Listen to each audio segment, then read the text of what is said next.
آخرت کے اعتبار سے اصل ہے اور اصل آخرت ہی ہے، اس لیے پہلے غذاء الروح کو ذکر فرمایا،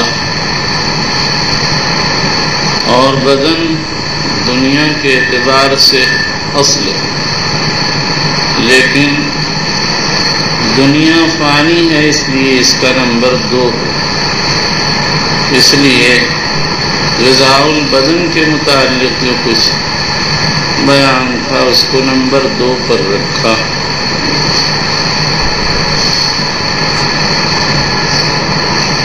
اور یہ جو ہم نے کہا ہے کہ آخرت میں روح اصل ہے اور دنیا میں اصل بدن ہے،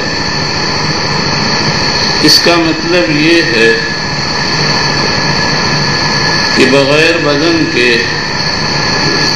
روح کا مستقل قیام نہیں، اس لیے دنیا کے اندر پہنچ کر بدن اصل ہوتا، اور یہ جو ہم نے کہا ہے کہ آخرت میں روح اصل ہے، اس کی وجہ یہ ہے کہ روح کی نورانیت یا ظلمانیت جسم کے اوپر اثر انداز ہوگی، اسی کے اعتبار سے آخرت میں انسان کا جسم نورانی یا ظلمانی ہو جائے گا، اور روح کے اثرات کا ظہور ہوگا، جس کی جیسی روح ہوگی اس کے اعتبار سے اس کے ساتھ معاملہ ہوگا۔ بیوع بے کی جمع ہے، اس کے انواع کے اختلاف کی وجہ سے صیغہ جمع استعمال کیا گیا۔ اس کی حقیقت مبادلۃ المال بالمال بالتراضی ہے۔ قرآن میں الا ان تکون تجارۃ عن تراض منکم، پھر بیوع کی بہت سی اقسام ہیں، صحیح، فاسد، باطل، اور اس کے علاوہ جو فقہاء کرام نے اپنی کتابوں میں ذکر کی ہے۔ اگر وزین میں سے کوئی ایک مال نہ ہو تو بے باطل، اور اگر کوئی مال دونوں مال ہوں لیکن کوئی ممنوع شرط لگ جائے تو بے فاسد، ورنہ بے صحیح ہے۔ پھر آگے بے صحیح کی بہت سی اقسام ہیں جو فقہ کی کتابوں میں مفصل ذکر کی گئی۔ وَقَوْلِهِ وَأَحَلَّ اللَّهُ الْبَيْعَ وَحَرَّمَ الرِّبَا، امام بخاری نے قرآن کریم کی آیت سے بیع کی مشروعیت ثابت کر کے یہ اشارہ دیا کہ اصل مسئلہ قرآن سے ثابت ہے اور تفصیلات احادیث سے۔ حافظ ابن حجر وغیرہ کہتے ہیں آیت اولیٰ سے بیع مؤجل اور آگے آنے والی آیت الا ان تکون تجارۃ حاضرۃ سے بیع معجل کی طرف اشارہ فرمایا۔ احل اللہ البیع عام مخصوص من البعض، اس لیے کہ اس سے وہ بیوع مخصوص ہیں جن کو شارع علیہ السلام نے حرام قرار دیا۔ بسم الله الرحمن الرحيم، بالإسناد المتصل منا إلى أمير المؤمنين في حديث رسول الله صلى الله عليه وسلم أبي عبد الله البخاري رضي الله عنه قال باب ما جاء في قول الله تبارك وتعالى فإذا قضيت الصلاة فانتشروا في الأرض۔ پوری آیت کو پڑھو۔ وقوله إلا أن تكون تجارة حاضرة تديرونها بينهم، آپس میں لین دین کرو۔ لین دین میں مال پھرتا ہے، ایک کا مال دوسرے کے پاس پہنچ جاتا ہے، دوسرے کا پہلے کے پاس۔ چلیے وبالإسناد المتصل منا إلى أمير المؤمنين في حديث رسول الله صلى الله عليه وسلم أبي عبد الله البخاري رضي الله عنه قال باب ما جاء في قول الله تبارك وتعالى فإذا قضيت الصلاة فانتشروا في الأرض وابتغوا من فضل الله واذكروا الله كثيرا لعلكم تفلحون وإذا رأوا تجارة أو لهوا انفضوا إليها وتركوك قائما كل ما عند الله خير من اللهو ومن التجارة والله خير الرازقين۔ غالباً امام بخاری میں آیت اوائل کتاب البیوع میں اس لیے ذکر کی ہے کہ اس کا عبادات گزشتہ سے بھی ربط گویا بخاری نے اشارہ کیا کہ عبادات تمام امور پر مقدم ہے، جب انسان ان سے فارغ ہو جائے تو اس کے لیے اشتغال بالمعاملات حسب ضرورت مشروع ہے۔ امام بخاری اس آیت کے ذریعے تجارت کی غرض سے باہر نکلنے کا جواز بیان نہیں کرنا چاہتے، اس لیے کہ انہوں نے اس کے لیے تو 7 یا 8 باب مستقل ترجمہ منعقد فرمایا ہے۔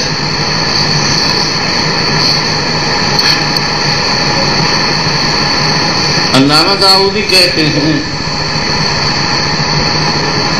کہ ابتغوا کے امر میں اختلاف ہے، اکثر کہتے ہیں یہ اباحت کے لیے ہے، یہ میں نے کیا کہا، ابتغوا کے امر میں اختلاف ہے، اکثر کہتے ہیں یہ اباحت کے لیے۔ علامہ داؤدی رحمۃ اللہ علیہ کہتے ہیں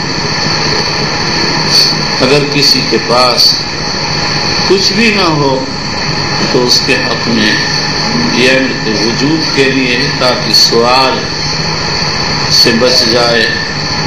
میں کہتا ہوں کہ اصلاً اس کا مقصد بیان اباحت۔ اللہ تعالیٰ شانہ نے یا ایھا الذین آمنوا اذا نودی للصلاۃ من یوم الجمعۃ فاسعوا الی ذکر اللہ وذروا البیع سے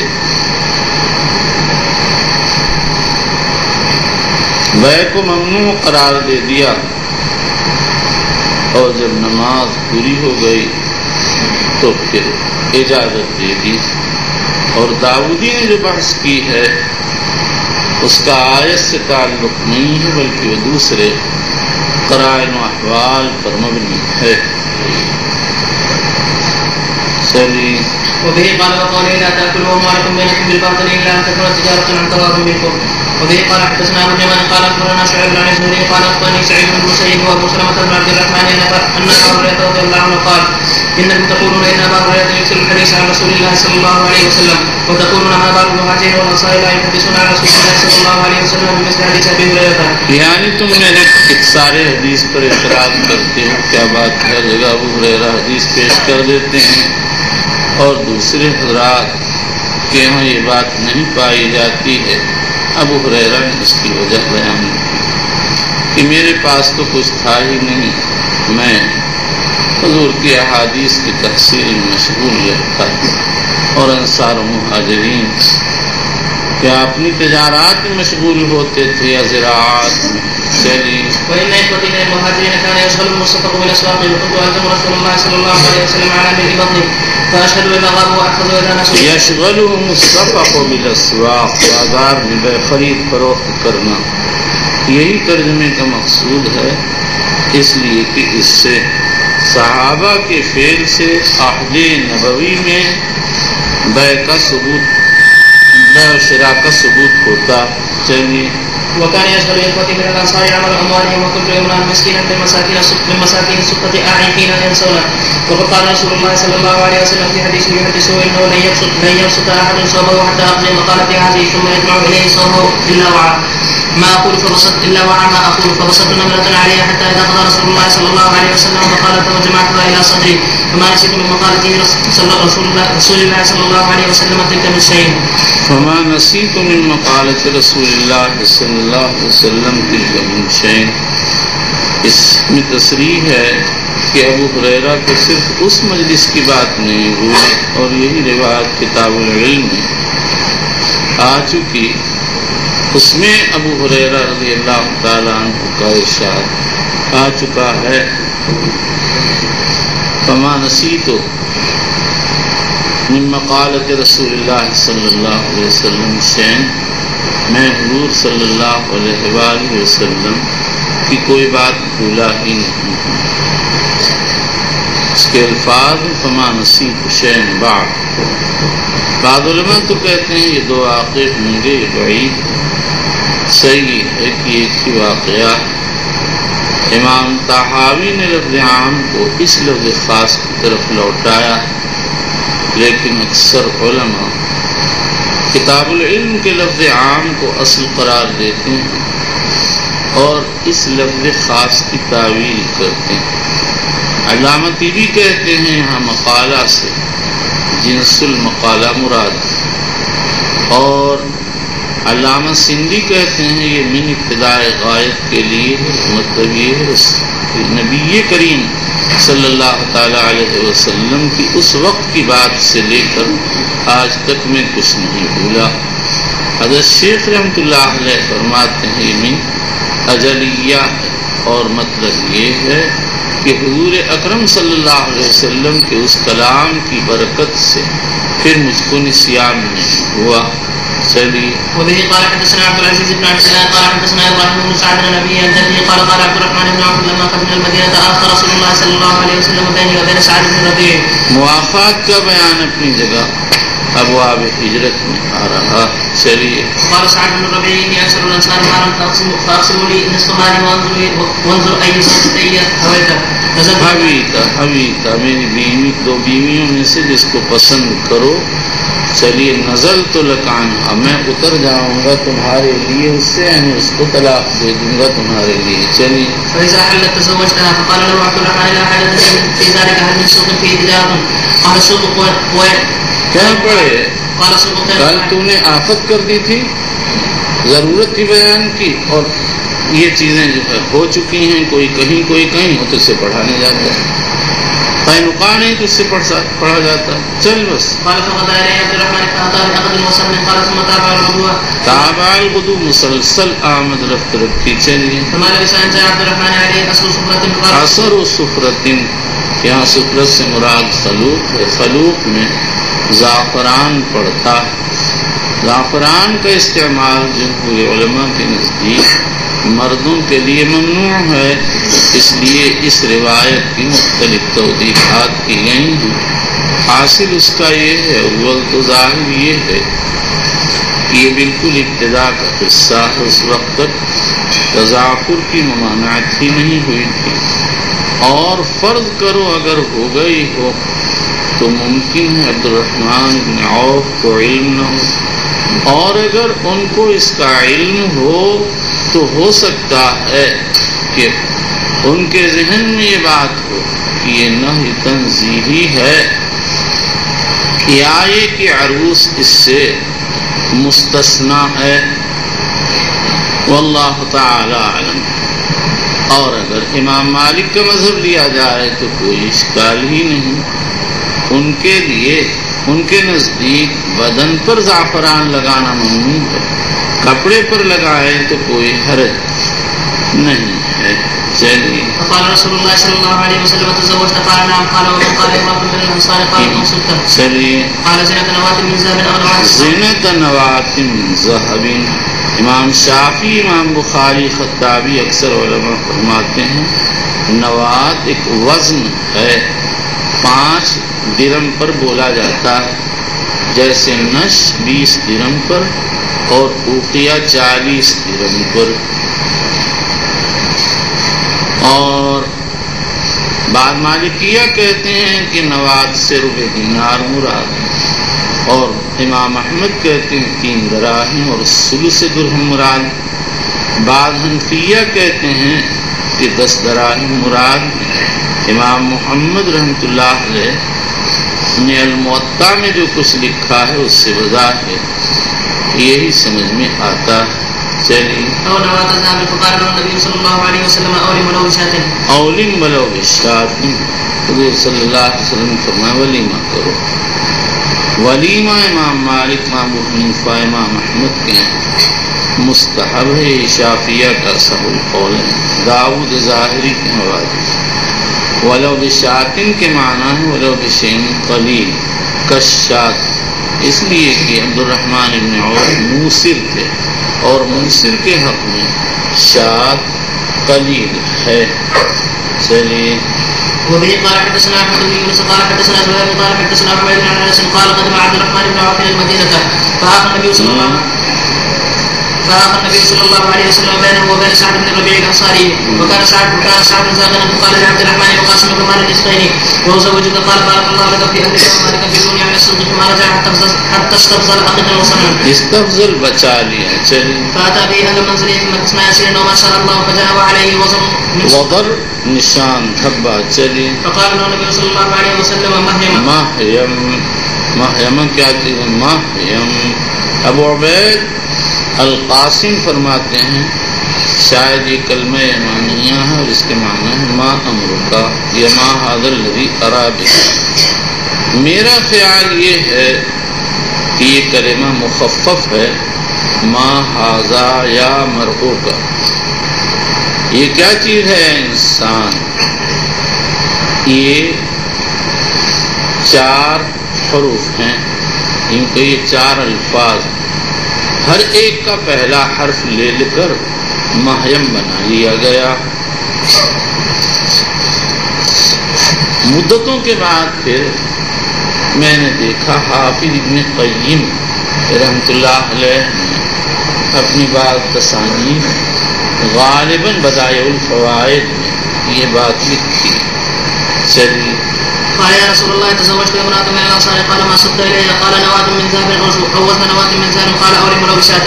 وبه قال حدثنا عبد الله بن محمد قال حدثنا سفيان عن عمرو عن ابن عباس رضي الله عنهما قال كأنه ومجنة وذو المجاز أسواق في الجاهلية فلما كان الإسلام فكأنهم تأسموا فيه فنزلت. چونکہ یہ جاہلیت کے اندر بازار تھے اور وہاں جاہلیت کے طرز پر معاملہ ہوتا تھا، اس لیے دور اسلامی آنے پر صحابہ کو وہاں خرید فروخت میں تنگی محسوس ہوئی. چلیں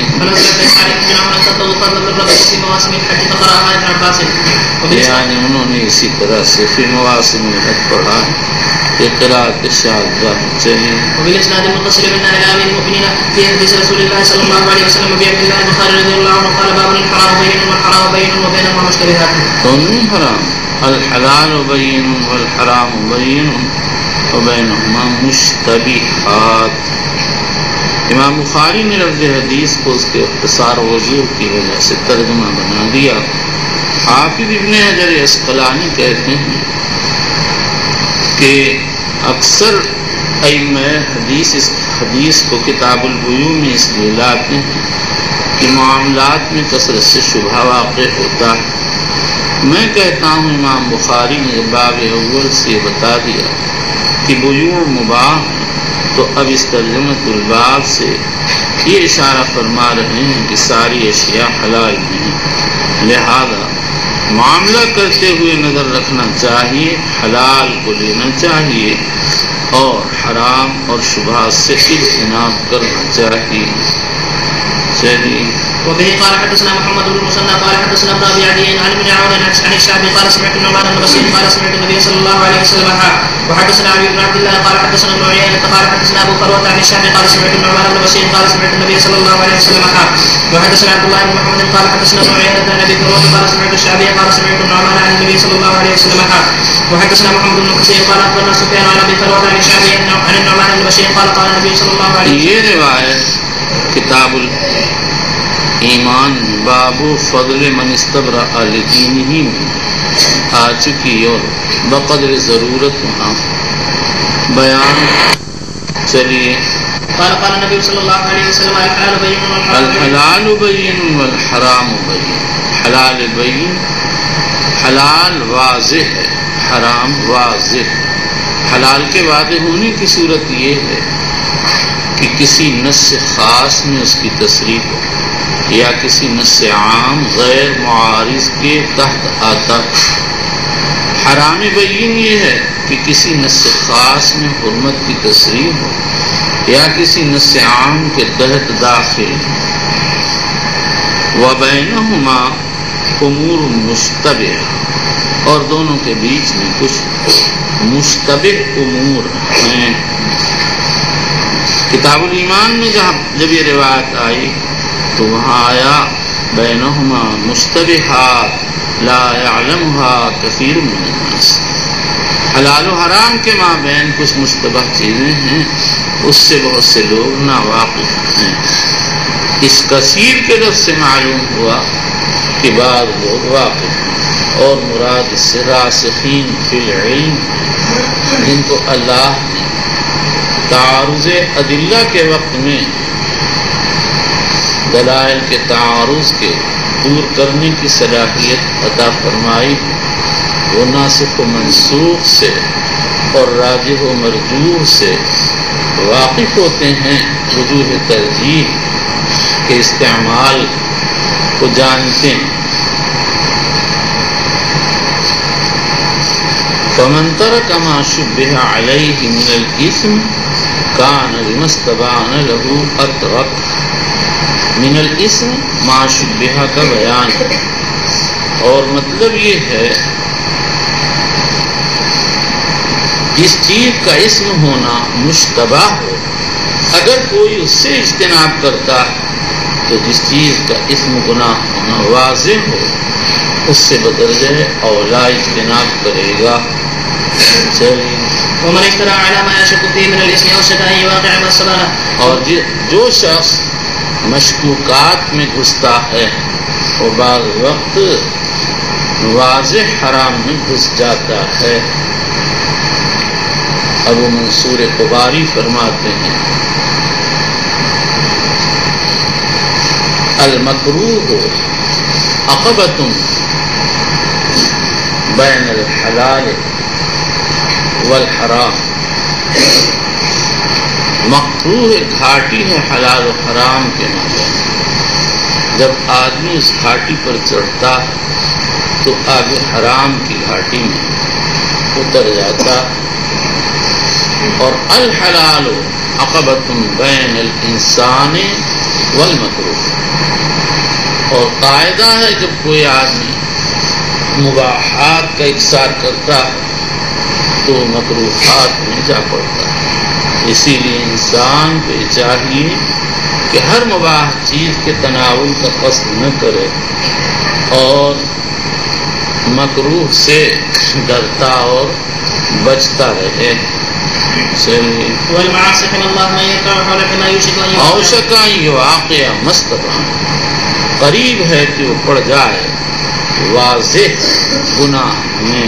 والمعاصی من اللہ، اور معاصی اللہ کے حما، حما وہ زمین کہلاتی ہے جو بادشاہوں کے زمانے میں محفوظ کر دی جاتی تھی، اس میں کسی کو داخل ہونے اور جانور چرانے کی اجازت نہیں ہوتی تھی، صرف حاکم کے جانور چرتے تھے یا جس کو حاکم اجازت دے وہ چراتا تھا۔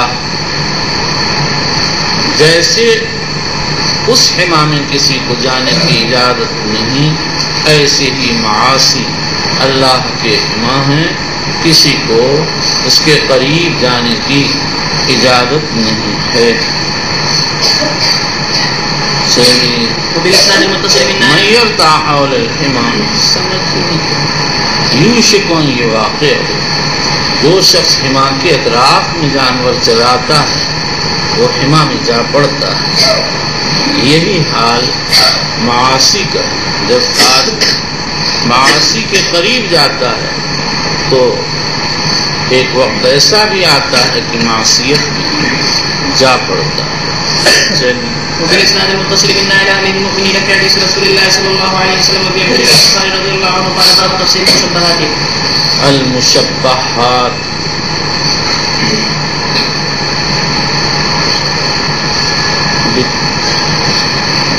فتح الشین و تشدید الباء المفتوحہ علی وزن اسم المفعول من التشبیہ ہے، اور ابن عساکر کی روایت مشتبہات بسکون الشین و فتح التاء علی وزن اسم الفاعل من الاشتباہ، اور نصفی کی روایت میں الشبہات بضم الشین والباء واقع ہوا ہے۔ حافظ ابن حجر اسقلانی رحمہ اللہ تعالی فرماتے ہیں جب پہلے یہ معلوم ہو چکا کہ شبہات کو بہت سے لوگ نہیں جانتے تو اس سے بات برسبیل اقتضا سمجھ میں آئی کہ بعض جانتے ہیں اس لیے امام بخاری رضی اللہ عنہ نے اس ترجمے سے یہ چاہا کہ شبہات کی معرفت کا طریق بتا دیں تاکہ لوگ اس سے اجتناب کریں۔ میں کہتا ہوں یہ بھی کہا جا سکتا جب امام بخاری نے باب السابق میں نعمان بن بشیر کی حدیث لا کر یہ بتا دیا کہ اشیاء کی 3 قسمیں ہیں، حلال، حرام، مشتبہ، اور پہلی دونوں قسمیں بیان کی محتاج نہیں ہیں کیونکہ وہ دونوں ظاہر ہیں، تیسری قسم محتاج بیان، اس لیے امام بخاری نے اس کی تفسیر و وضاحت فرمائی تاکہ اس کی حقیقت معلوم ہو جائے۔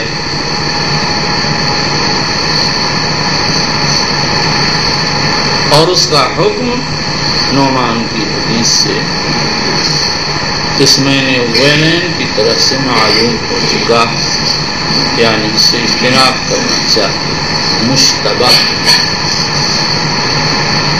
ماخوذ کی اصل ہے شبہ کے معنی ہے مثل کے، مشتبہ وہ چیز کہلاتی ہے جو ذو جہتین یا ذو الوجوہ ہوتی ہے، اس میں کئی چیزوں کے ساتھ مشابہت و مماثلت پائی جاتی ہے۔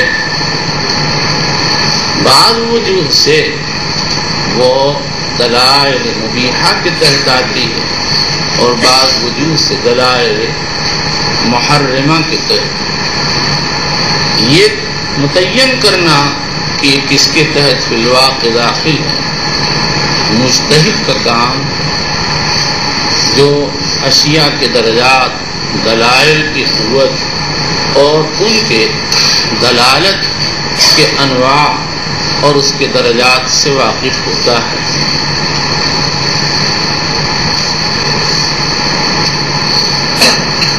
اس سے معلوم ہو گیا کہ مشتبہ وہ امر کہلاتا ہے جس میں ادلہ متعارض، یہی اس کی معروف تفسیر ہے۔ بعض علماء یہ کہتے ہیں مشتبہ وہ امر ہے جس میں علماء میں اختلاف ہو لیکن ثانی اول پر مرتب ہے، دلائل کے اختلاف کے بعد علماء میں اختلاف ہوتا ہے۔ مشتبہ مکروہ کو کہا جاتا ہے، لیکن یہ مشتبہ کی تعریف نہیں بلکہ یہ تو اس کے حکم کا بیان ہے۔ مشتبہ کا حکم کیا ہے اس کے میں علماء کا اختلاف۔ بعض کہتے ہیں مشتبہ حرام، اس پر اشکال یہ ہے کہ یہ حکم تو حرام بین کا ہے جو مشتبہ کی قسیم ہے، اور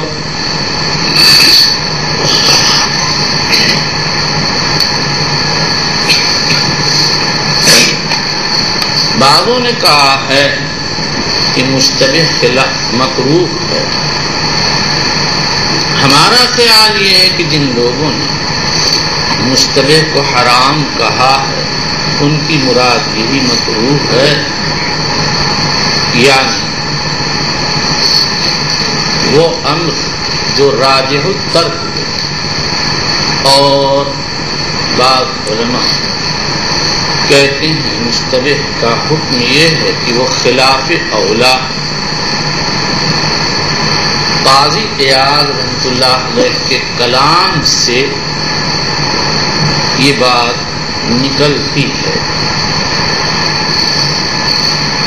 امام ابن منذر رحمہ اللہ تعالی ارشاد فرماتے ہیں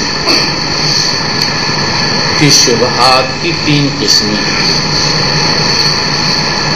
نمبر 1،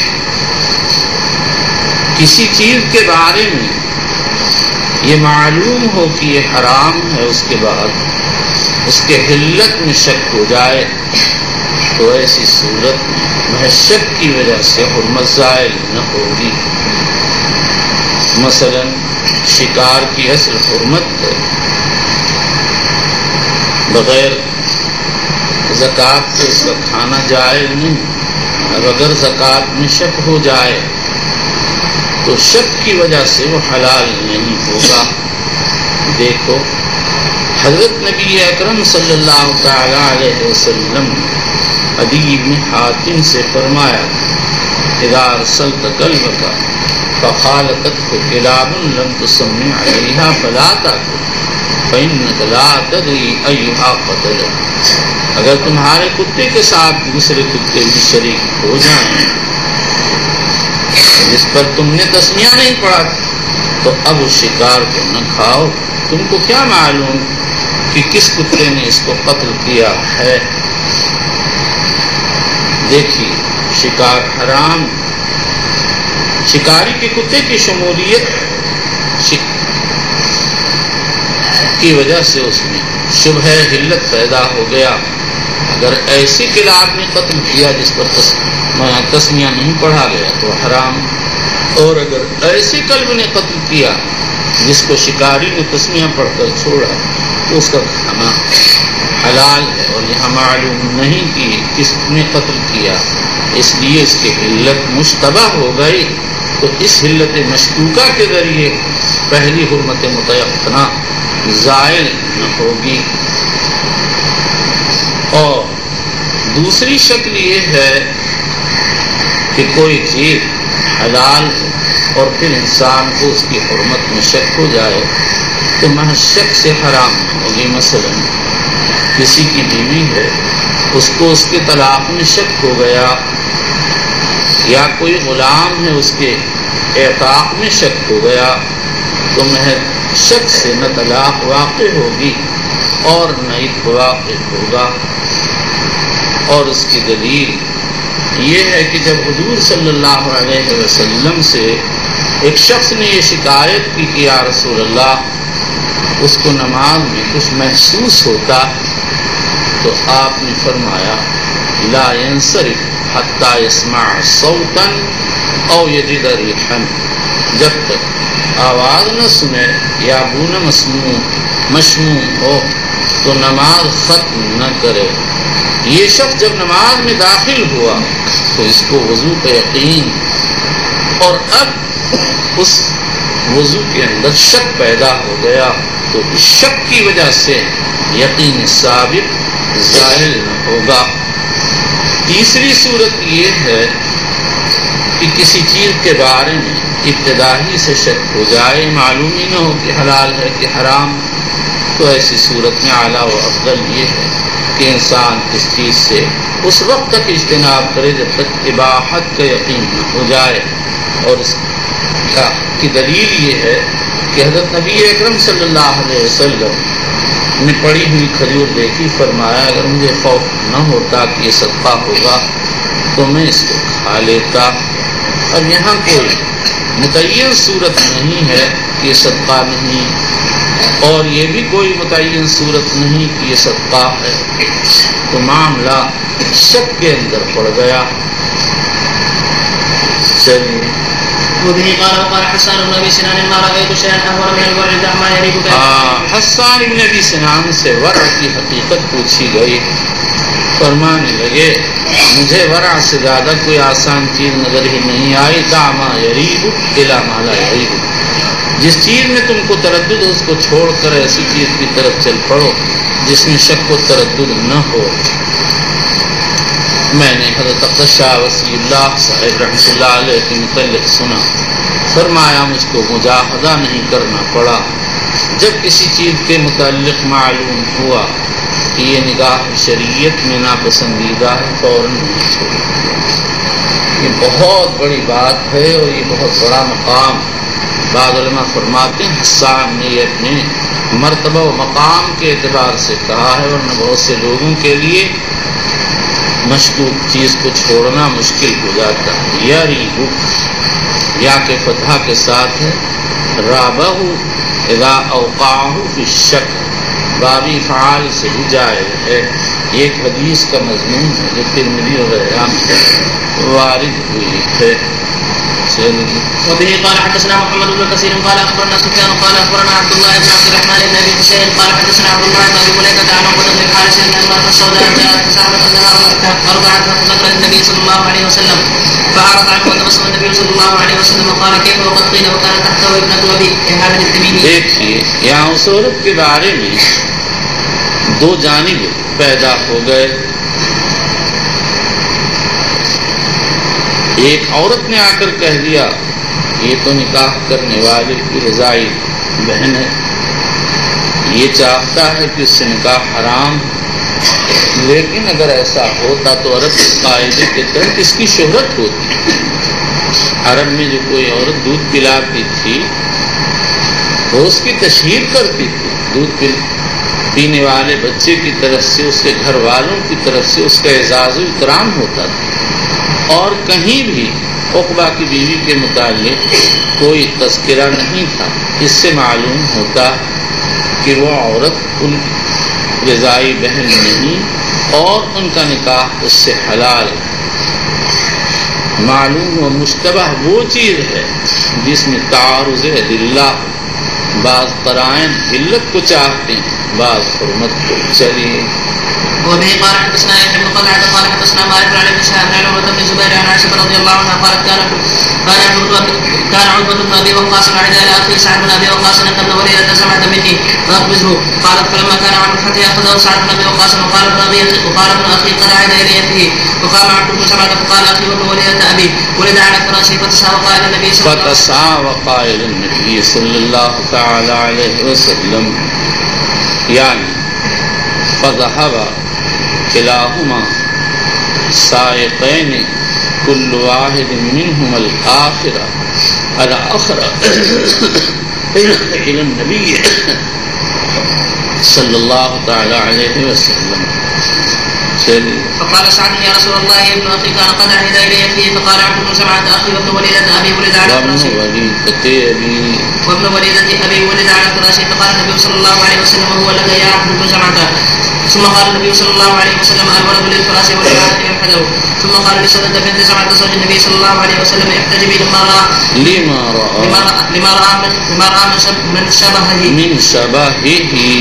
لما رأى من شبهه بعقدة فما رآها حتى لقي الله عز وجل. یہ ابن ولیدہ زمعہ کے اندر دو جہتیں تھیں.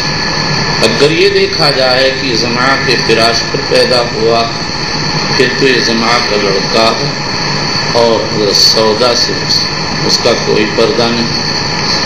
اور اگر یہ دیکھا جائے کہ اس کی شباہت عتبہ سے ہے تو اس سے معلوم ہوتا ہے کہ زمعہ کا لڑکا نہیں, لہذا سودا کو اس سے پردہ کرنا چاہیے. اسی لیے نبی اکرم صلی اللہ علیہ وسلم نے سودا کو یہ حکم دیا کہ اس سے پردہ کرنا. اس حدیث پاک سے یہ مسئلہ نکلتا ہے اگر کسی کی باندھی سے بچہ پیدا ہو جائے تو بچہ ثابت النسب ہوگا. بچہ کے ثابت النسب ہونے کے لیے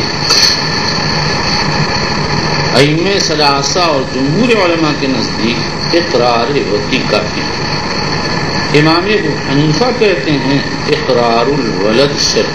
جب لڑکا پیدا ہو جائے اس کے بعد آقا یہ اقرار کرے کہ یہ میرا لڑکا ہے تو نسب ثابت ہوگا, ورنہ ثابت نہیں ہوگا.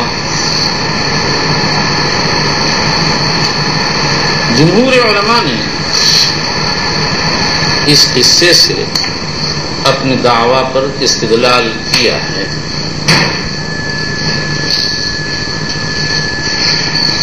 بساط الکلام دلالت کرتی ہے کہ زمعہ اس سے وطی کا اقرار کرتا ہے, اس لیے کہ عبد بن زمعہ کہتا ہے ھذا اخی ولد علی فراش ابی, یہ میرا بھائی ہے اور میرے باپ کے فراش پر پیدا ہوا. اور کسی کا فراش ہونا اور باقی کا کسی کا فراش ہونا جب ہی محقق ہوگا جب کہ آقا نے وطی کا اقرار بھی کیا. حنفیہ نے اس حدیث کے کئی جوابات دی. نمبر 1، امام ابن جریر طبری طحاوی وغیرہ فرماتے ہیں کہ ہو الگ کے معنی ہے ہو الگ ملکن، یہ تمہاری ملک. قاعدہ یہ ہے کہ جب باندی کے اولاد ہو غیر آقا سے تو وہ آقا کی مملوک ہوتی ہے. اس پر یہ اشکال کہ یہی روایت کتاب المغازی میں آ رہی ہے، اس میں وارد ہے ہوا لکا ہوا اخوکا. اس لفظ ہوا اخوک میں آ کر سارے جواب کا خاتمہ کر دیا. اس کا جواب یہ دیا گیا کہ اس روایت کا دار مدار ابن شہاب پر ہے. ان سے یہ روایت امام مالک، ابن عیینہ، شعیب ابن ابی حمزہ اور لیث نقل کرتے ہیں. مالک کی روایت امام بخاری نے یہاں کتاب البیوع میں اور آئندہ کئی مقام پر تخریج کی. ابن عیینہ کی روایت کتاب الخصومات، شعیب کی کتاب الحکم اور لیث کی روایت آئندہ کتاب البیوع میں آ رہی. اور کسی کی روایت میں بھی ہوا ہوتا نہیں. صرف یونس کی روایت یہ زیادتی وارد ہوئی ہے، لہذا یہ کہا جائے گا کہ یہ شاذ ہے. لیکن اس پر اشکال یہ ہے کہ یونس امام زہری کے خصوصی تلامذہ میں ان کے سیرت لکھنے والوں نے لکھا ہے کان یلازمہ فی الحضر ویزاملہ فی السفر. وہ حضر میں ان کے پاس کثرت سے حاضری دیتے اور سفر میں ساتھ رہتے تھے. اور ایسا شاگرد کثیر الحفظ والاتقان ہوتا ہے، اس کا بیان لائق توجہ ہوتا ہے. لیکن امام احمد، نسائی وغیرہ نے ایک روایت نقل کی ہے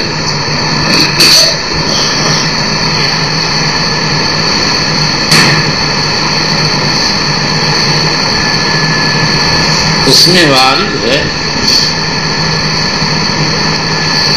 احتجبی منہ یا سودا فإنہ لیس لک بأخ. حاکم کہتے ہیں اس کی سند صحیح ہے، اور امام ذہبی نے میزان الاعتدال بھی اس کی سند کو صحیح کہا. اس سے صاف یہ معلوم ہوتا کہ ہوا اخو کا شاذ ہے اور ثابت نہیں ہے. جمہور علماء فرماتے ہیں اس دعوے کی ضرورت کیا ہے؟ جہاں فرمایا گیا ہوا اخو وہ فراش کے اعتبار سے، اور جہاں کہا گیا لیس لک بأخ وہ نطفے کے اعتبار سے. دوسرا جواب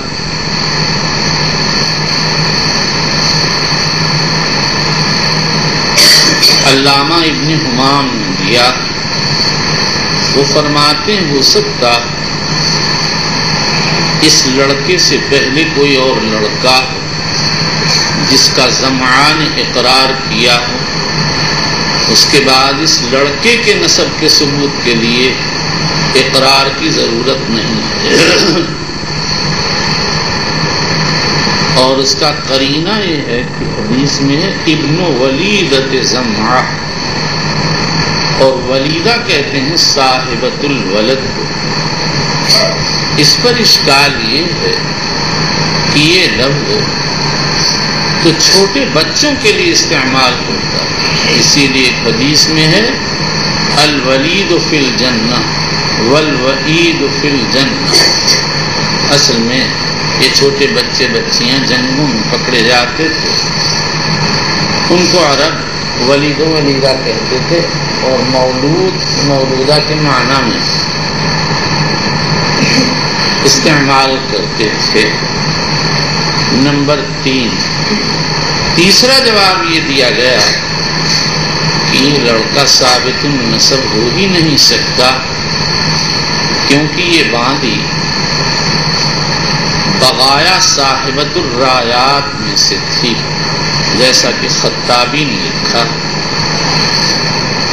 اور ایسی عورت باندی سے اگر کوئی بچہ تو وہ آقا کی طرف منسوب کر کے ثابت النسب نہیں قرار دیا جاتا، مگر حافظ ابن حجر رحمۃ اللہ علیہ نے اس پر اشکال کیا ہے، اور ان کا خیال یہ ہے کہ یہ حضور نے اس کو طے کر کے بھیجا۔ چلیے فقال ما احسنت سالتها اياه ولقد علمت انه لا يرد سائلا، فقال الرجل والله ما سالته الا ان تكون كفن اياه واموته، وقال سائل فكانت كفنه. وبالاسناد المتصل منا الى امير المؤمنين في حديث رسول الله صلى الله عليه وسلم وبعبد الله البخاري رضي الله عنه قال باب النجار، نجار بڑھ گئی۔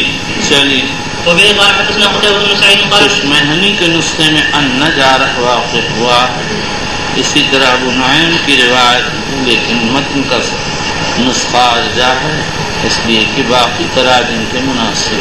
چلیے قال حدثنا عبد العزيز بن ابي حازم قال اتى رجال سهل بن سعد يسالون عن المنبر، فقال بعث رسول الله صلى الله عليه وسلم الى فلان امراه قد سماها سهل ان مري غلامك النجار يعمل باعوان مري غلامك النجار۔ چلیے النجارہ پڑھ لے، زبر لگا ہوا ہے، تو ہر جگہ الٹا ہی پڑھتا ہے، نابینا ہے تو۔ نجار يعمل بأعوان أجلس عليهن إذا كلمت الناس، فأمرته يعملها من طرفها القابض، ثم جاء بها فأرسلت إلى رسول الله صلى الله عليه وسلم بها فأمر بها فوضعت فجلس عليها. وبه قال حدثنا خلاد بن يحيى قال حدثنا عبد الواحد بن أيمن عن أبيه عن جابر بن عبد الله أن امرأة من الأنصار قالت لرسول الله صلى الله عليه وسلم يا رسول الله ألا أعلم لك شيئا تقعد عليه فإن لي غلاما نجارا؟ قال إن شئت. قال فعملته المنبر. فلما كان يوم الجمعة قعد النبي صلى الله عليه وسلم على المنبر الذي صنع فصاعت النخلة الذي كان يخطب عندها حتى كادت أن تشق، ونزل النبي صلى الله عليه وسلم حتى كادت أن تشق بنابينا أن تنشق، فنزل النبي صلى الله عليه وسلم۔ احمق آدمی تو کون سی اتنی مصیبت ہے، کون سا لمبا سبق پڑھا ہے جو تجھ کو جو ہے تھکان ہو گیا، پتہ ہی نہیں چلتا ہے۔ چل بس نزل النبي صلى الله عليه وسلم حتى أخذها فضمها إليه فجعلت تئنك أنين الصبي الذي يسكت حتى استقرت، قال فبكت على سب زیر زبر لگا ہوا ہر مشکل جگہ میں، لیکن تجھ سے پڑھا ہی نہیں جاتا۔ چل بس على ما كانت تسمع من الذكر. وبالإسناد المتصل منا إلى أمير المؤمنين في حديث رسول الله صلى الله عليه وسلم وفي عبد الله البخاري رضي الله عنه قال باب شراء الإمام الحوائج بنفسه. امام کا مقصد یہ ہے کہ اگر امام المسلمین یا ان کے نائبین اپنی ضرورت کو جا کر خریدیں تو یہ مروت کے خلاف نہیں، خریدنا جائز ہے۔ چلیے وبه قال وقال ابن عمر اشترى النبي صلى الله عليه وسلم. حنفیہ کہتے ہیں مجلس قضا میں اپنے لیے خرید فروخت نہیں ہے، یتیم وغیرہ کے لیے خرید فروخت ہو سکتی ہے، اور مجلس قضا نہ ہو تو پھر حاکم اپنی ضرورت کی چیزیں خرید سکتا ہے۔ چلیے واشترى ابن عمر بنفسه وقال عبد الرحمن بن ابي بكر جاء مشرك بغنم فاشترى النبي صلى الله عليه وسلم منه شاة واشترى من جابر بعيرا. وبه قال حدثنا يوسف بن عيسى قال حدثنا ابو معاويه قال حدثنا الاعمش بن ابراهيم عن الاسود عن عائشه رضي الله عنها قالت اشترى رسول الله صلى الله عليه وسلم من يهودي طعاما بنسيئه ورهنه درعه. وبالاسناد المتصل منا الى امير المؤمنين في حديث رسول الله صلى الله عليه وسلم بعبد الله البخاري رضي الله عنه قال باب شراء الدواب والحمير. امام بخاری رضی اللہ تعالیٰ کہتے ہیں تمام جانوروں کا اور حمیر کا خریدنا جائز۔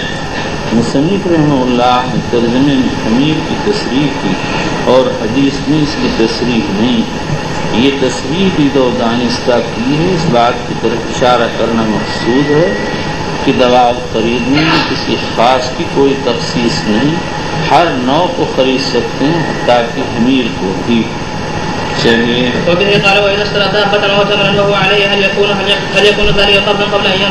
امام بخاری یہ بتاتے ہیں کہ آیا قبض ضمانت کے قائم مقام ہو سکتا ہے یا نہیں ہو سکتا ہے، اس مسئلے میں اختلاف ہے۔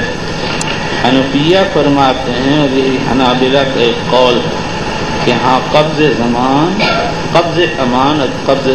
کے قائم مقام ہو سکتا ہے۔ کسی نے کسی سے کوئی سواری عاریت لی، اس پر سوار ہے اور اس کے بعد مالک سے خرید لیا۔ پہلا قبضہ امانت تھا، دوسرا قبضہ ملک ہے۔ وہی پہلا قبضہ جو قبضہ امانت تھا اب منقلب ہو جائے گا قبضہ ضمانت کی طرف اور قبضہ ملک بن جائے گا۔ حنابلہ کے مزید دو قول ہیں جو شافعیہ کے دو قول ہیں۔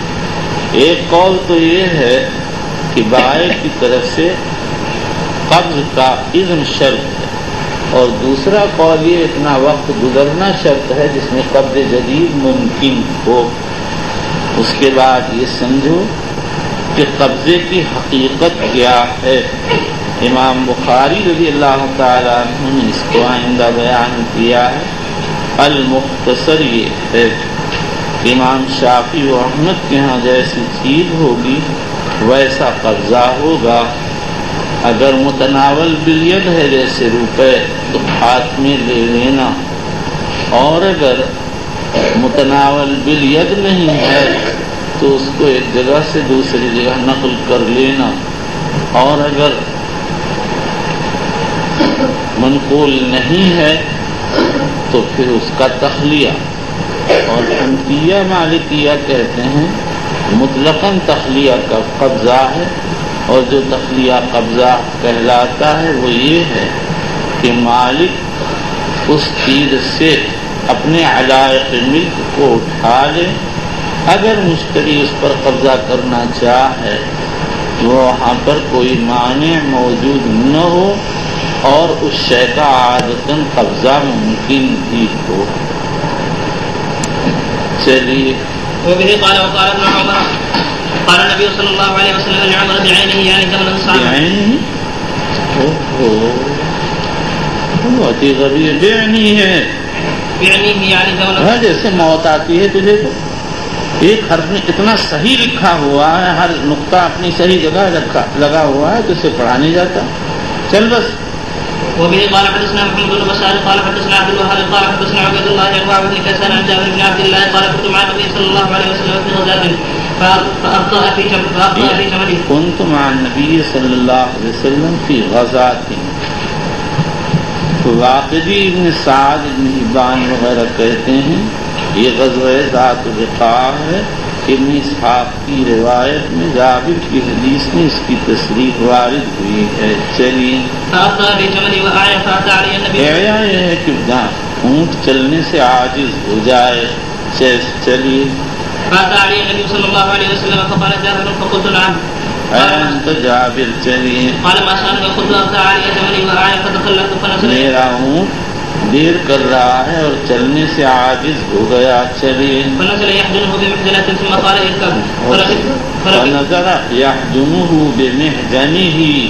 حضور صلی اللہ علیہ وسلم اس کو اپنے محجن بینت سے مارنے لگے۔ محجن وہ بینت کہلاتی ہے جس کا سرا مڑا۔ چلیے ثم قال فركبت فلقد رأيت وكف عنه عن رسول الله صلى الله عليه وسلم قال تزوجت؟ قلت نعم. قال ذكرنا مسيبا؟ قلت بل سيبا. قال أفلا زارية تلاعبها وتلاعبك؟ قلت إن لي أخوات فأحببت أن أتزوج امرأة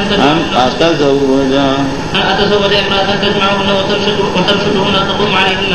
قال أما إنك قادم فإذا قدمت فالكيس الكيس، تم گھر پہنچنے والے سمجھ سے کام لینا۔ یہاں پر کیس سے کیا مراد ہے؟ امام خطابی کہتے ہیں اس سے ولد مراد ہے، امام بخاری خطابی کہتے ہیں یہ تفسیر مشکل ہے، لیکن کوئی مشکل نہیں اگر عرف میں یہ معنی استعمال ہوتے ہیں۔ اور بعض کہتے ہیں مطلب یہ ہے کہ عقل کا کام کرنا یعنی ابتغاء ولد کرنا محض اراقۃ الماء مقصود نہ ہو، اور بعض کہتے ہیں کہ مطلب یہ ذرا ہوش پہ جانا بعید انس زوجہ ہو، ممکن ہے وہ حائض ہو اور تم موت کی وجہ سے توجہ نہ کر پاؤ اور حیض کے زمانے میں مشغول ہو جاؤ، اس سے بچنا چاہیے۔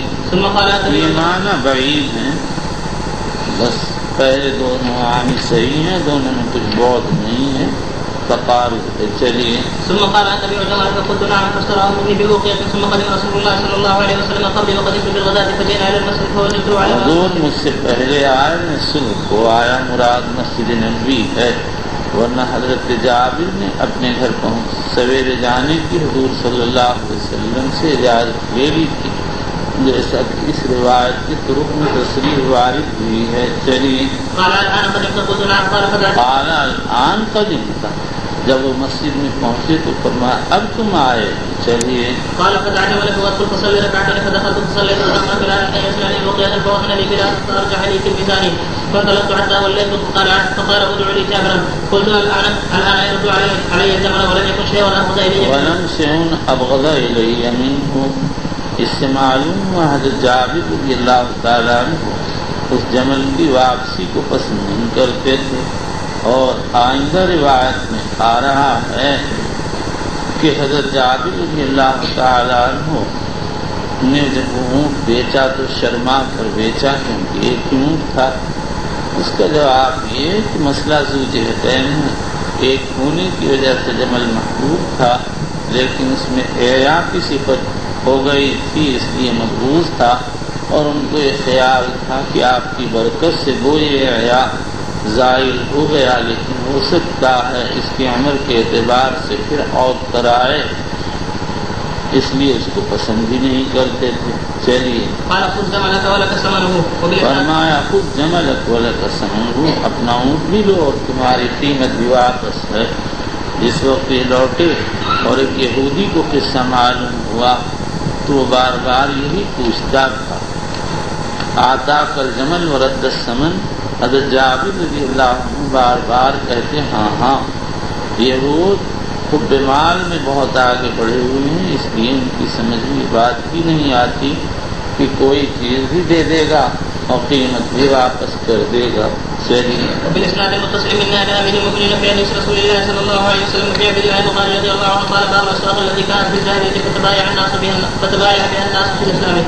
امام بخاری رضی اللہ عنہ کا مقصد یہ ہے کہ زمانہ جاہلیت میں جن بازاروں میں جاہلیت کے انداز پر بیع و شراء ہوتی تھی، اسلام آ جانے کے بعد قوانین اسلام کے مطابق وہاں بیع و شراء کی جائے تو جگہ کے اندر کوئی خرابی نہیں ہے، جائے چلیے۔ وبه قال حدثنا علي بن عبد الله قال حدثنا سفيان عن عبد المجيد عن ابن عباس رضي الله عنهما قال كانت ركعة وجنة وذو المداد اسواق في الجاهلية فلما كان الاسلام تأثر من التجارة فيها فانزل الله تعالى ليس عليكم جناح في مواسم الحج قال ابن عباس كذا۔ وبالاسناد المتصل من الى امير المؤمنين في حديث رسول الله صلى الله عليه وسلم في عبد الله البخاري رضي الله عنه قال باب شراء الابل الهين ابو الاجلب۔ باب شراء الابل الهين، ہین بکسر الحاء جمع ہے، اس کا مفرد اخیم جس کے معنی ہے عطشا۔ ابل ہین وہ اونٹ کہلاتا ہے جس کو داؤل خیام بکسر الحاء والضمہ ہو۔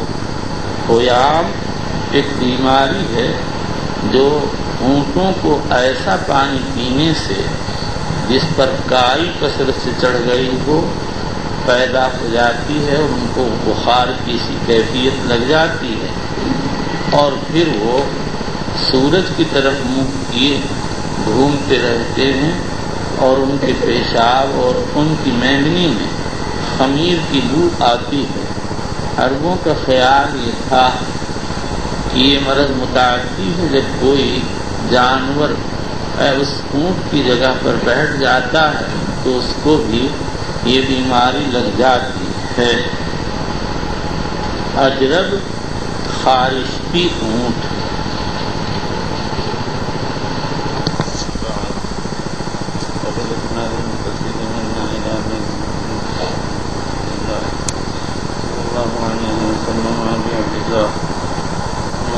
إسماعيل البخاري رضي الله عنه وأيضا أقواله وقال وكان بعلمه قال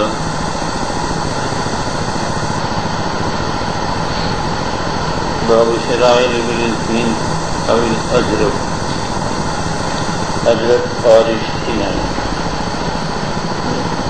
امام بخاری کا مقصد کیا ہے اس میں خلاف حضرت گنگوئی فرماتے ہیں مقصد یہ ہے کہ معیب کا فروخت کرنا بغیر اظہار عیب کے جائز ہے، البتہ مشتری کو بعد میں اختیار ہوگا، چاہے تو رکھے اور چاہے واپس کر دے۔ علامہ انور شاہ کشمیری کہتے ہیں اگر مشتری عیب پر راضی ہو جائے تو اس کو اختیار چاہے واپس کر دے۔ یہ بھی کہا جا سکتا ہے کہ بخاری نے شاید بیان کیا ہے ایسی جانور کا خریدنا جو کسی ایسے مرض میں مبتلا ہو جس کے متعلق متعدی ہونے کا خیال ہے، جائز ہے، اور محض اس مرض کی وجہ سے واپس کرنے کا حق نہیں ہے، کیونکہ حضور صلی اللہ علیہ وسلم نے فرمایا لا عدویٰ، مرض میں تعزیہ نہیں۔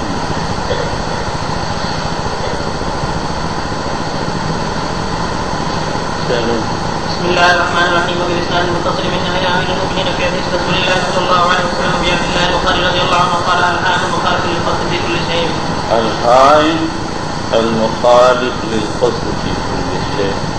ابن تین کہتے ہیں تین کا مفرد حائن نہیں ہے، معلوم بخاری میں اس کے یہاں کا ذکر کر دیا، لیکن اگر بعض اہل لغت نے یہ نہیں لکھا تو اس سے اس کی کلی نفی نہیں ہو سکتی، دوسرے افراد کہتے ہیں اس کا مفرد حائن۔ علامہ عینی کی رائے یہ ہے کہ مادے میں مناسبت کی وجہ سے ذکر فرما دیا ہے۔ ابل ہیم کو جب دائر قیام لاحق ہو جاتا تو پھر وہ سورج کی طرف منہ کر کے اس کی طرف گھومتا رہتا ہے، اس کی حالت اس شخص کی سی ہو جاتی ہے جو عشق کی وجہ سے ایمان پریشان سرگرداں ہوتا۔ المخالف للقصد في كل شيء، وہ شخص ہے جو ہر چیز میں اعتدال کے راستے کی مخالفت کرتا ہے۔ قال قال عنه وكان رجل اسمه نواس وكان عنده ابن له فزاد ابن عمر فاستراد من شريك له فجاء اليه شريكه فقال بيع تلك الابل، فقال بمن بعتها؟ فقال بالشيخ كذا وكذا، فقال باع كذا والله ابن عمر فجاء فقال ان شريكي باع في ابن له ولم يعرف، قال فاستغفر فلما فاستغفر اس کو لے جاؤ چلیے فلما استغفر قال تعالى رضينا برسول الله صلى الله عليه وسلم لا عدوى۔ اس کا مطلب کیا ہے؟ داودی کہتے ہیں مقصود اعتداء و ظلم سے منع کرنا ہے، یعنی جب ہم نے ہمارے شریک نے خرید لیا تو اب اس کے بعد واپس کرنا ہے قسم کا ظلم ہے۔ لیکن اگر یہ بات ہوتی تو مشتری کو خیار الویت اور خیار عیب حاصل ہوتا۔ علامہ ابن تین کہتے ہیں معنی یہ ہے میں اس طے پر راضی ہوں باوجود عیب ہونے کے، ولا اعطی علی البائع، حاکم کے پاس بائع کو نہیں لے جاؤں گا۔ راجح یہ ہے کہ لا عدویٰ سے تعبیر مرستی مراد ابراہیم کو جو دائر قیام ہوتی ہے اس کے متعلق لوگوں کا خیال تھا، یہ متعدی ہے، اسی لیے امام بخاری نے الابل الہیم کے اوپر اجرب کو عطف کیا، جیسے داول قیام کو لوگ متعدی مانتے تھے ایسے ہی خارج کو بھی متعدی مانتے ہیں۔ وبه قال سمعت سفيان عمرا وبالاسناد المتصل من الى ابي المؤمنين في حديث رسول الله صلى الله عليه وسلم وبعبد الله البخاري رضي الله عنه قال باب بيع السلاح في الفتنه وغيرها۔ بيع السلاح في الفتنه وغيرها، فتنہ سے مراد مسلمانوں کی باہم خانہ جنگی. امام بخاری نے اس ترجمۃ الباب سے بیع السلاح فی الفتنہ کا حکم جوازاً و منعاً بیان کیا اور یہ بتایا ہے کہ غیر فتنہ میں تو بیع السلاح جائز ہے. اور دلیل میں وہ قتادہ کا اپنی زرف پر وقت کر دینا پیش کیا اور فتنہ کے زمانے میں بیع السلاح مکروہ ہے اور اس کی دلیل میں حضرت عثمان کا اثر کرے گا. بیع فی الفتنہ پیش کیا. عثمان کا یہ اثر عبداللہ ابن احمد کی کتاب العلل اور ان کے طریق سے ابن عدی نے روایت کیا. بعض روات نے اس کو مرفوعاً نبی اکرم صلی اللہ علیہ وسلم سے نقل کیا. اخرجہ ابن عدی اور طبرانی فی الکبیر، لیکن دفع وہم ہے اور عمران سے یہ اثر ثابت ہے نہیں. امام یحییٰ بن معین کی رائے ہے کہ یہ وہم ہے. یہ تو ابو رجاء عطاردی کا قول ہے. محمد بن مصعب قرقسانی راوی کو وہم ہو گیا. ابو رجاء عطاردی کا قول خطیب بغدادی وغیرہ نے روایت کیا. رائے کہ بیع السلاح فی الفتنہ کا حکم کیا. علامہ موفق وغیرہ نے تصریح کی کہ جب مسلمانوں میں خانہ جنگی چل رہی تو وہ کیا دیکھنا ایک صحیح ہی نہیں ہے. چلیے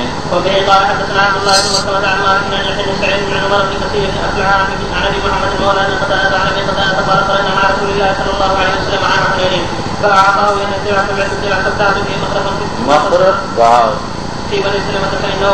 باغ کو مخرط اس لیے کہتے ہیں کہ اختلاف کے معنی پھل چننا، باغ پھل چننے کی جگہ. چلیے فاصلت ہو استحصلت ہو وتجمعت ہو. چلیے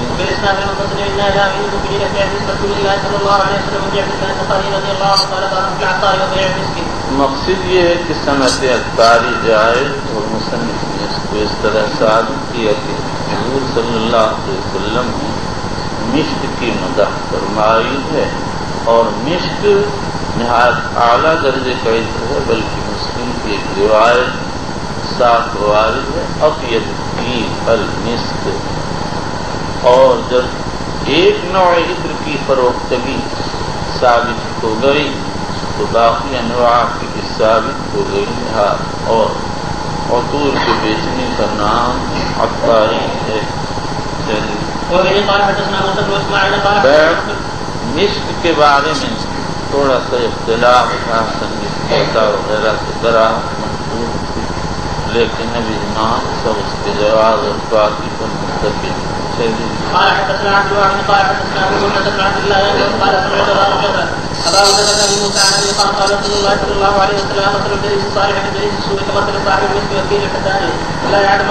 فرماتے اچھے جلیس کی مثال عطار کی سی ہے، اگر کچھ نہیں تو خوشبو حاصل ہوگی. اور برے جلیس کی مثال کی ہے حداد کی ہے، اگر کچھ نہیں تو برے کی بندی سے آدمی پریشان ہوگا. پیر الحداد لوہار کی بھٹی. چلیے آدموں کا کیا نہیں منتفی ہو سکتی ہے. چلیے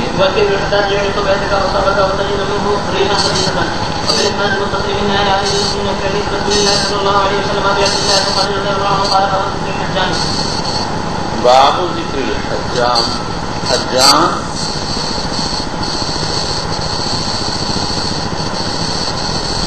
پسنا لگانے والا، نشتر لگا کر فاسد خون نکالتا ہے، فاسنگار. مصنف نے اس کو یہاں صنعت حرفت ہونے کی وجہ سے ذکر کیا، اس کی تحسین مقصود نہیں ہے. علماء حنفیہ شافعیہ وغیرہ نے تصریح کی ہے کہ یہ صنعت دنیا ہے، اس کی وجہ سے آدمی دن ہو جاتا. البتہ حنابلہ کہتے ہیں صنعت حجامت مکروہ ہے۔ ابن جریر طبری نے سلیمان تیمی سے نقل کیا ہے کہ ابو قلابہ نے فرمایا اگر وہ خون نہ چوستا لم اربے قصب ہی بات تو میں اس کے قصب میں کوئی مذائقہ نہ جانتا۔ ان سے کہا گیا علیہ قد احتجم رسول اللہ صلی اللہ علیہ وسلم واجرہ، کہنے لگے بشین یکرہ للآخر ولا یکرہ للموت، بعض وقت لینے والے کے لیے تو مکروہ ہوتا، دینے والے کے لیے کراہت ہوتی ہے۔ چلیے وبه قال حدثنا عبد الله بن يوسف قال اخبرنا مالك بن عبيد بن عن بن مالك قال حدث ابو هريره رسول الله صلى الله عليه وسلم امر بساعد من صغير وامر انا ويقص من ثلاثه خراج فتلفا ضریبہ روزینہ وہ مال جو غلاموں کے اوپر مقرر ہوتا تھا کہ یومیہ اپنے آقاؤں کو ادا کریں، خراج کہلاتا تھا۔ بعض غلام پر زیادہ بوجھ پڑ جاتا تھا، نبی اکرم صلی اللہ تعالی علیہ وسلم نے ان کے متعلق سفارش کی، پہلے 1.5 سال تھا، پھر گھر والوں نے صاف کر دیا۔ چلیے وبه قال حدثنا مسدد قال حدثنا خالد هو بن عبد الله قال حدثنا خالد بن علي وسعد بن عباس رضي الله عنه قال احتجم النبي صلى الله عليه وسلم واعمل بحجمه ولو كان حراما لم يعطه. وبالاسناد المتصل من لا اله الا المؤمنين كعين رسول الله صلى الله عليه وسلم بعبد الله وخالد رضي الله عنه قال باب تجاره بما يقول رسول الرجال والنساء۔ امام بخاری کا مقصد یہ ہے کہ خرید فروخت بازار نظار مالیت پر ہے، کراہت استعمال و جواز استعمال پر نہیں ہے۔ دیکھو سونے کا پیالہ اگر بنا لیا تو اس کا استعمال مرد اور سب کے لیے مطلوب ہے، لیکن سونا اعلیٰ درجے کا مال ہے، اس لیے اس کو خریدنے اور بیچنے میں کوئی حرج نہیں۔ مصنف رضی اللہ عنہ نے اس بات 2 روایتیں ذکر فرمائیں، پہلے میں کھلے سیرا کا ذکر ہے جو مردوں کے حق میں مکروہ ہے، اور دوسرے میں نمرقۂ مصورہ کا ذکر ہے جو مرد و عورت دونوں کے حق میں مکروہ ہے۔ مجموعہ باب سے مجموعہ دعویٰ ثابت ہو گیا۔ وبه قال حدثنا ادم قال حدثنا شعوب قال حدثنا ابو بكر بن حفص عن سعيد بن عبد الله بن عمر عن ابي قال ارسل النبي صلى الله عليه وسلم الى امر بحله حرير او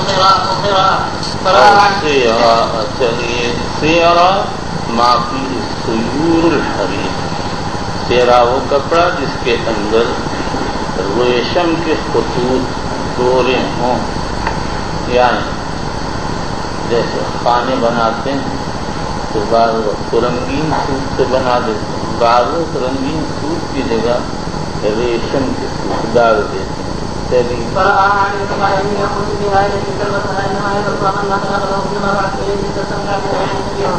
وفي قال حدثنا عبد الله بن يوسف قال اخبرنا مالك بن نافع بن قاسم بن محمد بن عائشه بن مسكين انها فرض انها يشترط من نقطه فيها تصابره، فلما راى رسول الله صلى الله عليه وسلم قال على ذلك لم يقول قال في وفي سرايته، فقلت يا رسول الله يقول المال الى رسول الله قال رسول الله صلى الله عليه وسلم امر هذه النقطه، قال قلت كيف هذا الذي استغل عليها وتصورها، وقال رسول الله وتوكلها، وقال رسول الله صلى الله عليه وسلم ان اصحاب هذه الصور يوم القيامه يعتقون فيقال لهم نحن ما طلبتم، قال وان البيت الذي فيه هذه الصور فنقول الملائكه۔ پہلی روایت میں بیت ذکر، اس روایت سرا کا ذکر دونوں کی نگاہنے سے تجارت کا مضمون نکل آیا۔ چلیے وبالإسناد المتصل من آيات المؤمنين في حديث رسول الله صلى الله عليه وسلم في حديث الله وقال رضي الله عنه قال صاحب السلعة أحق بالصوم، صاحب السلعة أحق بالصوم، سامان والا قیمت بتانے کا زیادہ حقدار ہے۔ اس بات پر سب کا اتفاق کہ جس کا مال ہو اس کو قیمت لگانا چاہیے، لیکن یہ واجب ہے، اگر مشتری چاہے تو بھی لگا سکتا ہے۔ جمل جابر کا قصہ آئے گا، حضور صلی اللہ علیہ وسلم نے فرمایا اتبیعہ بقضا اتبیعہ بقضا، کیا اتنی کا دے دو گے، کیا اتنی کا دے دو گے، اور اس کے بعد معاملہ طے ہو گیا. چلیے. وبه قال حدثنا موسى بن اسماعيل قال حدثنا عبد الله بن عبد الله عن انس بن مالك قال قال النبي صلى الله عليه وسلم يا رسول الله تعالى من تعالى وقيل له مرض وبالاسناد المتصل من اعلام المؤمنين في رسول الله صلى الله عليه وسلم وفي عبد الله وقال رضي الله عنه قال ذاك يجوز الخيار. کم يجوز الخيار کم مدت يجوز الخيار کتنی مدت تک خیار اس جائے. یہ مسئلہ امام بخاری رضی اللہ تعالیٰ عنہ نے اس بات جو دونوں حدیثیں پیش کی ہیں اس میں مدت کی کوئی تحقیق نہیں ہے. علامہ ناصر الدین ابن منیر رحمۃ اللہ علیہ کہتے ہیں شاید بخاری رحمۃ اللہ علیہ نے عدم تحقیق فی الحدیث سے اخذ کر لیا کہ مدت خیار کسی خاص زمانے کے ساتھ مقید نہیں بلکہ دار حاجت پر سامانوں کی حیثیت مختلف ہوتی ہے. جیسا سامان ویسے ہی مدت مقرر کی جائے گی. میں کہتا ہوں حدیث میں حاجت کی بھی کوئی تصریح نہیں. اس لیے ظاہر یہ ہے کہ بخاری نے دار مدار عاقدین پر رکھا ہے. جیسے عاقدین اصل بے کے اندر مختار ایسے ہی اس کی شرط کے اندر بھی مختار ہیں. چاہیں جتنی چاہیں مقرر کر سکتے ہیں. بس مدت معلوم مقرر کر سکتے ہیں. اس کے بعد یہ سمجھیے کہ اس میں اختلاف علماء کے 3 اقوال. امام ابو حنیفہ اور شافعی فرماتے ہیں مدت خیار شرط 3 دن ہے، نہ اس سے کم نہ اس سے زیادہ. اور امام ابو یوسف، امام محمد، احمد اسحاق، ابو ثور بن منذر فرماتے ہیں فریقین جتنے پر راضی ہو جائیں جائے کم ہو مدت یا زیادہ. امام مالک فرماتے ہیں 3 دن تو متعین ہے اور 3 دن کے بعد دار مدار حاجت پر ہے جیسی نبی ویسا اس کے لیے مزید دن مقرر کیا جا سکتا.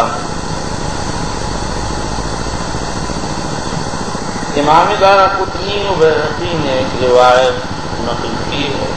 ابن عمر نے فرمایا قال نبی صلی اللہ علیہ وسلم الخیار 3 خیار. بیہقی کہتے ہیں یہ تو اس روایت سے مختصر ہے جس حبان قصہ وارد ہے تو تم نے سنن میں پڑھ لیا ہوگا کہ وہ طے کرتے ہوئے ان کو دھوکہ لگ جاتا تھا. حضور صلی اللہ علیہ وسلم نے فرما دیا تم لوگوں سے کہہ دیا کرو کہ مجھ کو مہلت دی جائے 3 دن کا اختیار. یعنی یہ واقع خاصہ ہے جس سے راوی نے روایت میں اختصار کر کے ایسی صورت نقل کر دی جو قاعدہ عامہ کی شکل میں ظاہر ہوتی ہے. چلیے حافظ ابن حجر اسقلانی نے ایک بات کی کہتے ہیں ہو سکتا ہے امام بخاری کی مراد ترجمے سے یہ ہو کم یخیر احد المتبایعین الاخر. کتنی مرتبہ متبایعین تک میں سے کوئی شخص اگر کرنا چاہے تخیر کرے گا. اور آئندہ جو طریقہ رہا امام کی روایت میں اختار الصلاۃ مرار اس کی طرف اشارہ کیا ہے لیکن روایت ثابت نہیں تھی اس لیے بخاری نے ترجمہ ابہام دیا اتفاق پر ترجمہ منعقد کر دیا. میں کہتا ہوں حافظ کی تقریر بعید بلکہ غلط ہے اس لیے کہ اب تک خیار مجلس کا بیان ہی نہیں آیا تو قبل الوقت اس کے متعلقات کا بیان کیسے آ سکتا ہے. چلیے وبه قال حدثنا صدقة قال أخبرنا عبد الوهاب قال سمعت يحيى بن سعيد قال سمعت نافعا عن ابن عمر رضي الله عنهما عن النبي صلى الله عليه وسلم قال إن المتبايعين بالخيار بيعهما إذا تفرقا ويكون البيع خيارا وقال نافع وكان ابن عمر إذا اشترى شيئا يعجبه قال صاحبه وبه قال حدثنا عبد الله قال حدثنا محمد عن قتادة عن المخرج عن عبد الله بن حارث عن تكلم بن حزام عن النبي صلى الله عليه وسلم قال البيع عن خير ما تفرقا. وزاد احمد حدثنا بن قال حمام فذكرت ذلك لابي سعيد قال كنت مع عن قريب لما حدث عبد الله بن حارث عن الحديث. وبالاسناد المتصل من امير المؤمنين في حديث رسول الله صلى الله عليه وسلم في عبد الله قال رضي الله عنه قال باب الثاني في وقت الخيار هل يجوز بيعه. امام بخاری نے مسئلہ بیان کیا ہے کہ اگر خیار شرط کی تعین و تحدید نہ کی جائے تو کیا وہ صحیح ہو جائے گی. اس مسئلے میں اختلاف علماء کے 3 اقوال. امام ابو حنیفہ و شافعی امام احمد صحیح قول میں فرماتے ہیں کہ یہ بے باطل ہے. امام احمد ایک روایت میں اسحاق بن راہویہ فرماتے ہیں کہ جس نے بھی اس طرح کی شرط لگائی ہوگی اس کے لیے ہمیشہ کے لیے خیار حاصل ہو جائے گا. اور امام مالک رحمۃ اللہ علیہ فرماتے ہیں عقد منعقد ہو جائے گا اور اس کے بعد ایسی مدت مقرر کی جائے کہ جو سامان کے مناسب ہے. امام ابو حنیفہ فرماتے ہیں اگر کسی آدمی بلا تعین کے خیار شرط لگا لیا تو ایسی صورت میں اگر اس شخص نے شرط کا اسقاط کر دیا یا شرط کا اسقاط نہیں کیا بلکہ 3 دن گزرنے سے پہلے زائد کا اسقاط کر دیا تو ویسے جائے. امام بخاری رضی اللہ تعالیٰ عنہ قول ثانی کے قائل ہیں. اسی لیے جو روایت پیش فرمائی ہے اس میں کوئی تحدید وارد نہیں ہے بلکہ البیعان بالخیار ما لم يتفرقا او یکون بیع خیار وارد ہوا. اور کلمہ حل سے مصنف نے یہ اشارہ فرمایا ہے کہ یہ اسی وقت صحیح ہے جبکہ دوسرا عاقد اعتراض نہ کرے اور اگر دوسرا عاقد اعتراض کر دے تو پھر یہ شرط لگانا صحیح نہیں چاہیے. ومن قال حدثنا ابن عمر قال حدثنا حماد بن زيد قال حدثنا ابي وانا كان يحيى رضي الله عنه قال النبي صلى الله عليه وسلم البيعان الخيار ما يتفرقا ويقول احدهما لصاحبه ان ترضوا قال ويكون بيع ثاني او يكون بيع خيار کی شرح میں اختلاف ہے. بعض تو کہتے ہیں مطلب یہ ہے کہ بیع علی وقت التخایر یعنی جس حقیقت کو پہلے مفصل الفاظ میں ذکر کیا گیا ہے اور یقول احدہما لصاحبہ خود اختر اسی کو یہاں دوسرے الفاظ میں ذکر کیا گیا ہے اور یکون بیع خیار. اور بعض علماء فرماتے ہیں کہ اس سے مراد خیار شرط ہے. مطلب یہ ہے کہ اختیار مجلس کا مقصر ہے اللہ کی بیع خیار شرط ہو تو جتنے دن کے لیے خیار لگایا جائے گا اتنے دن کے لیے گنجائش ہوگی. چلو ومن اسناد المتصل من اهل المؤمنين في حديث رسول الله صلى الله عليه وسلم في عبد الله بن قاسم رضي الله عنه قال قال البيعان بالخيار ما لم يتفرقا. البيعان بالخيار ما لم يتفرقا بائع و مشتری کو تا اختراق مجلس اختیار چاہے بے کو باقی رکھیں یا ختم کر دیں. اس ترجمے میں مصنف رحمۃ اللہ علیہ خیار مجلس کو فرمایا.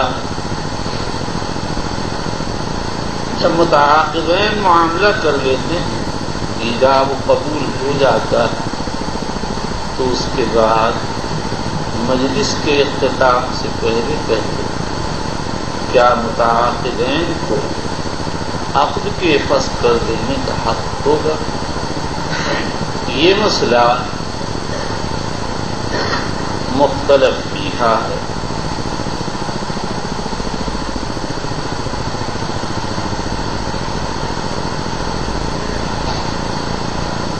امام مالک، امام ابو حنیفہ وغیرہ تو کہتے ہیں ایجاب قبول ہو جانے کے بعد عقد مکمل ہو گیا، اب کسی کو فسخ کرنے کا کوئی حق نہیں۔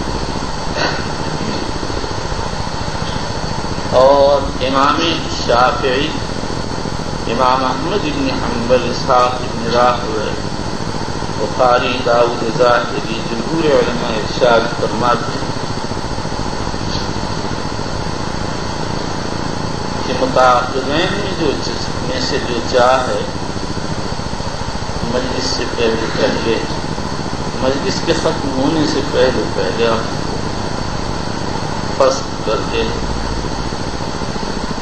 اس لیے کہ نبی اکرم صلی اللہ علیہ وسلم کے ارشاد البیعان بالخیار ما لم یتفرقا، جو لوگ قول اول کے قائل وہ نصوص عامہ سے استدلال کرتے ہیں جس میں ایک نص آیت قرآنی اوفوا بالعقود کی ہے، جب ایجاب قبول ہو گیا، پورا ہو گیا تو ایفائے عقد کرنا چاہیے کسی شخص کو، عقد کے فسخ کرنے کا کیا حق ہے؟ فریق ثانی کہتا ہے یہ عام سی بات، اور ہم جو دلیل پیش کرتے ہیں وہ خاص قانون ہے، اور جب عام و خاص میں تعارض ہوا کرتا تو خاص کو ترجیح ہوتی ہے۔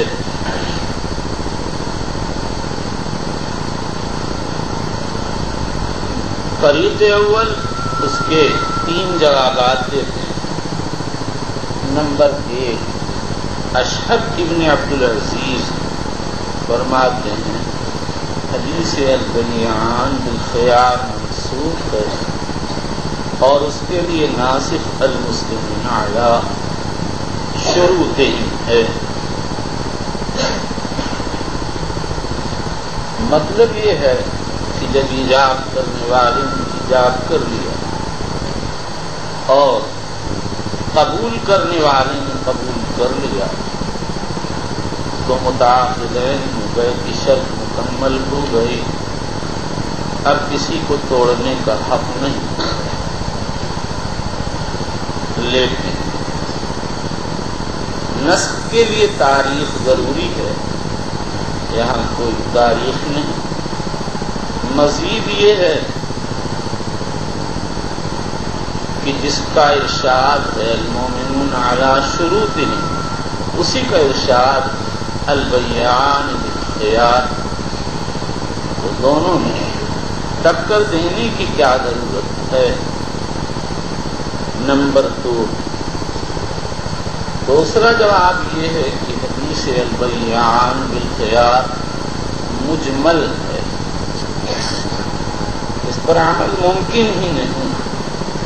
یہی جواب امام مالک رحمۃ اللہ علیہ نے دیا، لیکن امام مالک علیہ الرحمہ کا یہ جواب مخدوش ہے۔ یہاں مجلس سے مراد بیع کی عرفی مجلس ہے۔ دیکھو دکان پر ایک آدمی کوئی سامان خریدنے جاتا، بائع سے بات چیت کرتا، ایجاب و قبول ہو جاتا ہے، حق ہو جاتا ہے۔ جب تک کوئی نیا معاملہ نہیں شروع ہوا تو احد المتعاقدین عقد کو فسخ کر سکتا، لیکن اگر کوئی اور آ گیا اور نیا معاملہ شروع ہو گیا تو عرفاً پہلی مجلس ختم ہو گئی۔ اگر مشتری چاہے تو وہاں سے ہٹ جائے، لیکن اگر وہ وہاں موجود ہے تو اس مجلس عرفیہ پر اعتماد کر کے بائع چاہے تو معاملہ ختم کر سکتا ہے، مشتری چاہے تو ختم کر سکتا ہے۔ خلاصہ یہ ہے کہ عرف میں جس کو مجلس کہتے ہیں وہ مراد۔ نمبر 3، تیسرا جواب یہ ہے کہ یہ حدیث مؤول، پھر اس کے بعد اس کی تعویل، اس کی مختلف تعویلات کی گئیں۔ نمبر 1، امام محمد رحمۃ اللہ علیہ کہتے ہیں کہ اس سے خیار رجوع مراد، اور یہ توہین امام ابراہیم نخعی سے نقل کی ہے، اور اس کا مطلب یہ ہے کہ جب موجب نے ایجاب کر دیا تو اب دوسرے شخص کو